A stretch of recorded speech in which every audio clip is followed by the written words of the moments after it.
Hello, everyone, and welcome to today's Elevate webinar on preparing your organization to meaningfully employ people with HIV. We're delighted that you have joined us today. We would like to acknowledge that the Elevate program is supported 100% by HRSA. The contents of this presentation represent the views of the authors and do not necessarily represent the official views or that are they endorsed by HRSA or HHS or the U.S. government. We want to take time to also acknowledge and thank our partners for the Elevate program. INMAC is leading Elevate in partnership with JSI Research and Training Institute, Inc., the Association of Nurses in AIDS Care, the Latino Commission on AIDS, and ICF. We're going to start off with just a few introductions. My name is Eddie Wild, and I'm a consultant with JSI, and I'm joined here today by my colleague, Precious Ilona, also from JSI. Precious, would you like to say hello? Hello, everyone. My name is Precious Ilona, and as Eddie said, I am also one of the webinar developers for Elevate, and we are so excited for you to be here today. By the end of today's webinar, you'll be able to understand how employment of people with HIV can enhance HIV care teams and service delivery, understand how employment of people with lived experience can build organizations' capacity to provide culturally appropriate care, understand how to write a job description that highlights the value placed by the organization on lived experience, and lastly, describe 2 policies that can support retention of people with lived experience as employees. And of course, we'll leave time at the end of today's presentation for you to ask any questions. Here are a few house or Zoom keeping considerations to have in mind during our session. The recording of this webinar will be available to you after the webinar on targethiv.org. Please engage non-verbally in the webinar using the reactions as displayed. We will take questions at the end of the presentation, and at that time, we ask that you raise your hand using the Zoom feature, and we'll call on participants to ask their questions. So let's get started with why you should employ a person with lived experience at your organization. To start, people with lived experience have a unique ability to connect with the community because they are a part of the community and often share many of the same understandings. Employees with lived experience can help to bridge the gap between clients and providers. As a person with HIV, they may share experiences with a client and can help translate those experiences or express those experiences or feelings to providers who do not share those same experiences. A person with lived experience working at an organization, particularly when the person is employed as a CHW or a peer support specialist, are often given the flexibility to spend more one-on-one time with the client than clinicians have. This one-on-one time allows for relationship building and helps the care team better understand the needs of the client and therefore provide the care that the individual person needs. Identifying and meeting clients' needs early helps give good, timely, and necessary care to clients. Staff can also support the implementation of these changes.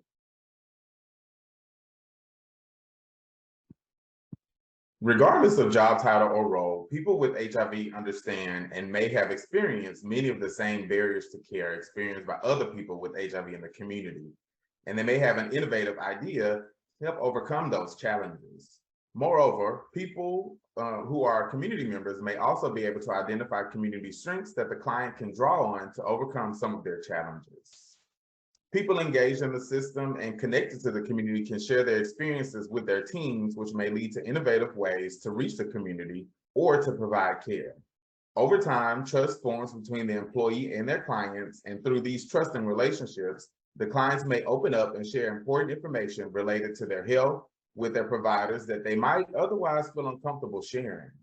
Employment of people with HIV can help other staff members to practice cultural humility, which is a commitment for active engagement in a process of lifelong learning and critical self-reflection, also recognizing and challenging power imbalances and holding on to one's organization and making them accountable. People with lived experience can provide cultural mediation between individuals, communities, health, and social systems. What this means is that people with HIV have a unique ability to draw on their own experience as a client when working with the community to help advise and support clients to access and use health and social service systems in addition to the knowledge they have as an employee of the organization. This firsthand experience may provide a level of credibility that other service providers may not have. Similarly, people with HIV and lived experience may be able to work to educate their colleagues and others working in the service delivery system about community perspectives and cultural norms. This can include supporting the implementation of the CLAS standards. Of course, there are a number of ways that employment of people with HIV enhances service delivery. Tell us in the chat how you think employment of people with HIV enhances service delivery. People with lived experience can also be great advocates for other people with HIV. Advocacy can happen at many levels, and people with HIV employed at an HIV service organization may be encouraged to participate in state-level consortia or quality management teams. At the local level, people with HIV can participate in the local planning council or planning body as an agency representative or as a general member, of course, on quality improvement committees, community advisory boards, also known as CABs, or other community planning groups. Employees with lived experience can also advocate within their organization for services, policies, or procedures that would enhance the experience of care for clients. This could be anything from changes to the enrollment forms, to the involvement of community members in the development of educational materials, or the initiation of a new support group or job training program. Okay, so you decided that you want to expand your team to intentionally include a person with lived experience. Should you just go recruit and bring someone in right away? No. In order to meaningfully include your new team member, your organization is going to need to do some thoughtful pre-work. This will not just include thinking about the skills or experience you would like this new staff person to have, but also any changes to your organizational structure that you will need to make to incorporate the new staff member into your team. We've said this before, but one of the most important things you can do is to know and understand the goal of bringing this person onto your staff. What do you hope to accomplish with this position? When the purpose is unclear, there can be a lot of confusion or cross boundaries and dissatisfaction, and not just on the part of the employee. Similarly, you'll need to have to determine how you intend to integrate the new employee into your team and examine and revise the staffing plan for the program in order to incorporate the new team member. It may be helpful to research if there are other similar positions in your organization that you can use as a model, or you can connect with other organizations that are like yours to learn about their experience with planning for hiring people with lived experience. Or if you have a CAB or similar body, maybe recruit their help in designing the staffing or recruitment plan. It's important that this reorganization be shared with the current team members in order to build buy-in and support, and so they can adjust and plan accordingly before the new hire arrives. Set up a meeting between staff and the new employee once they start in order to plan for how they'll work together. You also want to identify a designated supervisor for the role. Be thoughtful about who will make a good supportive supervisor. Create a compensation package. Establish a competitive salary, benefits, and compensation package rate based on local and regional guidelines. Consider questions of equity and parity with other roles at your organization. You should also establish a recruitment team and hiring process within the agency. Spread the word that you're looking to hire a person with lived experience through any community advisory boards, the Ryan White planning councils, and any other HIV-specific groups. Once you've started planning for the hire, develop an inclusive interview and hiring process. This takes a lot of effort and may be different from the way your organization has traditionally hired. Determine who should be involved in the interview and hiring decision processes, and be sure to involve team members who will be working with the new team member to ensure that a good fit within the team happens. Next up, develop an orientation, also known as an onboarding plan. Identify and establish an orientation plan so that the new staff person is familiar with the agency policies and procedures and feels part of the agency and team. When you do so, be sure to include organizational charts and workflows as part of the orientation plan. A description of other team members' roles and responsibilities with attention to situations where there may be overlap of duties, and orientation with key staff from other departments so that the new hire understands how agency departments work collaboratively and a clear timeline for each activity. Be sure to also advise of any ongoing trainings. Lastly, identify opportunities for involvement in regional, state, or national associations that can provide further training and skills development and lead to credentialing. For example, can the person go to or present at conferences? Can they get course credit for projects they work on? Anything else like that. How can their time with you be more valuable to them in terms of furthering their career or other personal goals?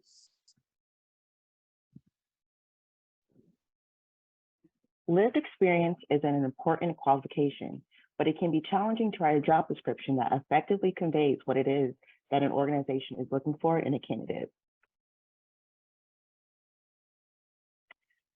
We'll start our discussion off with a quick poll. In the chat, tell us, in your own opinion, did the job description for your current role describe your day-to-day responsibilities well? You can answer this poll question regardless of whether you work in an HIV service delivery position or not. And if not, let us know in what ways your job description differs from your day-to-day responsibilities.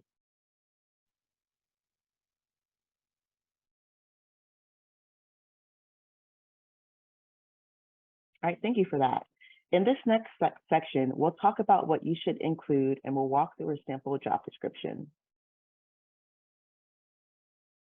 The place to start when writing a job description is to think about what your goals and objectives are for a person in that role. By focusing on what you want the person to achieve, you can determine what experience, qualifications, or expertise they would need to be successful. You might want to think about language capacity. Does this person need to speak English or another language? Does this person need to have strong reading or writing skills in a particular language? You should also think about basic computer skills or a willingness to learn. Do you think this person will need to use computers, such as to write reports or to make case notes? Does your organization have the capacity to teach someone how to use computer or computer software as a part of their onboarding? You should think about personal readiness. Is this person prepared to work in the type of environment in which your program operates? You should also think about their ability to share the HIV experience in varying environments. In a lot of positions, it can be beneficial if the staff person disclose their status or their experience in the HIV prevention and care system. But there's a difference in how someone might talk to their friend or family about their experience and how they would talk to a colleague or a client or even a funder. Also, a person might have varying levels of comfort about sharing their experiences in the workplace. These were just a few examples of things you might want to consider when writing the job description. Now, let's talk through a sample job description for a peer advocate role. This job description is excerpted from a guide to implementing a community health worker program in context of HIV care. You can find other sample job descriptions there as well. You will see that it starts with an overview of the position and notes the overall goal for the role. The job description also names the role of the person who will supervise the peer advocate. This is helpful to the candidates because it can be an indication of where the position fits within the organization. It also shows the position will have supervision, which can help support retention of staff, as we'll discuss in a little bit.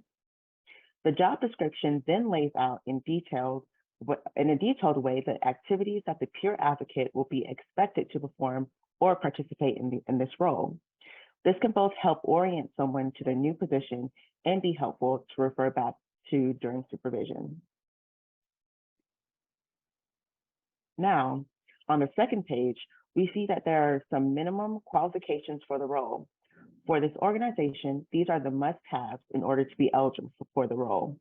There are some around education and skills, but it also talks about cultural competency and knowledge of the HIV service delivery system. This job description also lists a few preferred qualifications. These aren't requirements, but the organization is indicating that they would like to have this.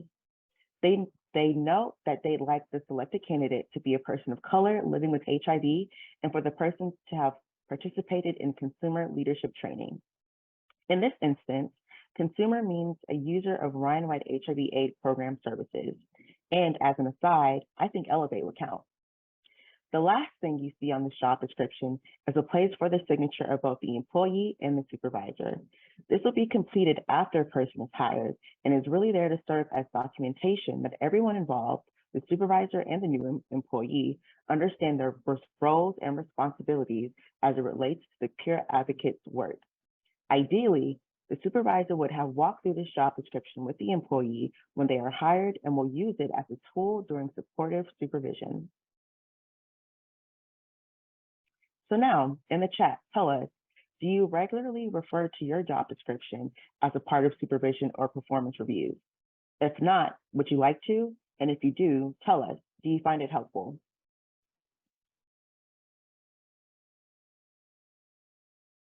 And as you input your answers into the chat, we'll move on.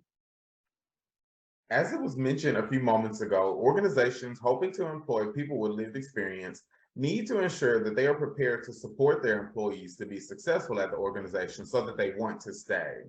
Recruiting staff takes a lot of resources, so you'll want to keep your staff for as long as you can. The most important thing about this is that optimally policies designed to support the retention and promotion of people with lived experience as employees are developed before you start bringing people into the organization. If they aren't in place when the person begins, your organization may experience turnover or dissatisfaction among employees, and that's not what we want. We want to see people become part of the team and to grow with an organization. We want to see them build relationships with clients and staff and to be successful. In the chat, tell us about any policies or procedures that your organization uses to help retain or promote people with lived experience. Similarly, tell us, what policies would you like to see take place in your organization?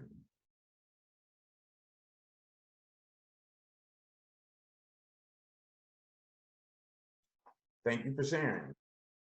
Some things you might consider doing to help support retention of people with lived experience at your organization includes becoming a trauma-informed organization or ensuring that supervisors are trained in reflective supervision.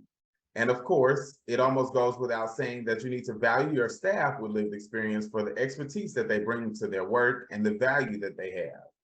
When people feel that they're valued, they're more likely to stay and grow with the organization. Offering leadership development and other necessary training will offer people with lived experience a chance to elevate beyond their current position and could potentially mentor new staff of people also with lived experience.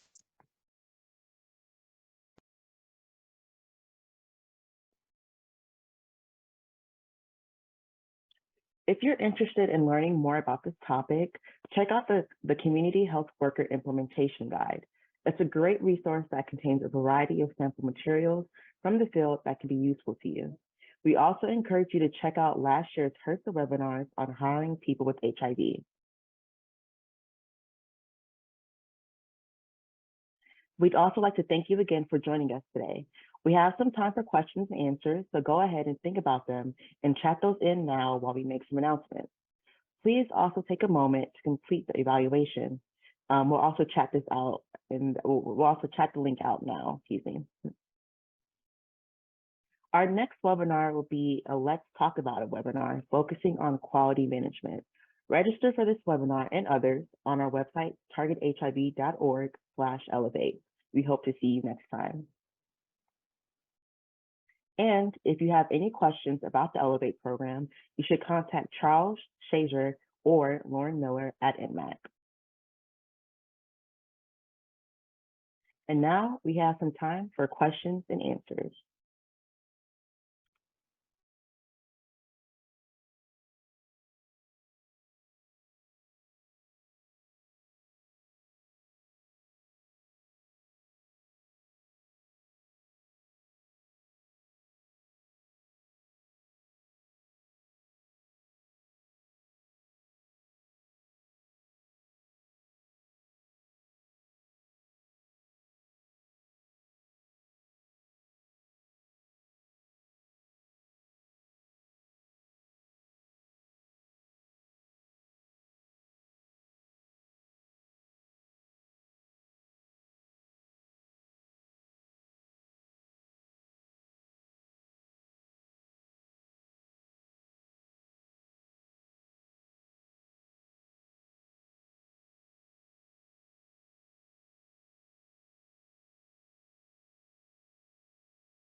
All right, there we go.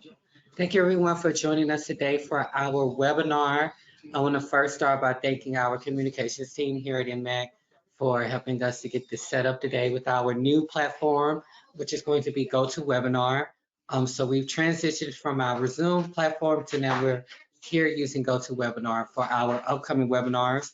And you can access our series 2 webinars. We have 3 more to go on our Target HIV website, where you can register for those trainings as well. Chip, do we have any questions? Sorry, which one second. Not at the moment, Lauren. Okay, well, we'll give a second for those to come in.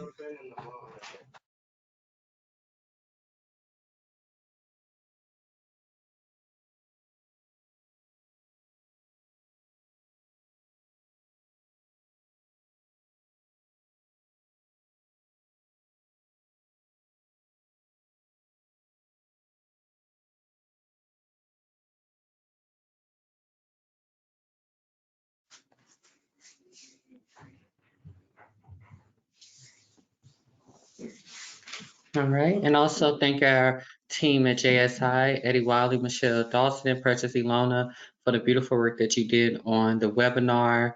And I really think that's it, Chip.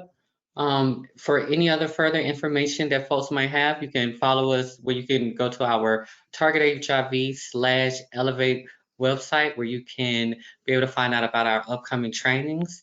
The available trainings that we have now will be our cisgender training in August, and we are having our Elevate and Experien launch in July. So you can access the links and applications for those trainings on targethiv.com/elevate. And thank you all so much for joining us, and we will see you at our next upcoming webinar.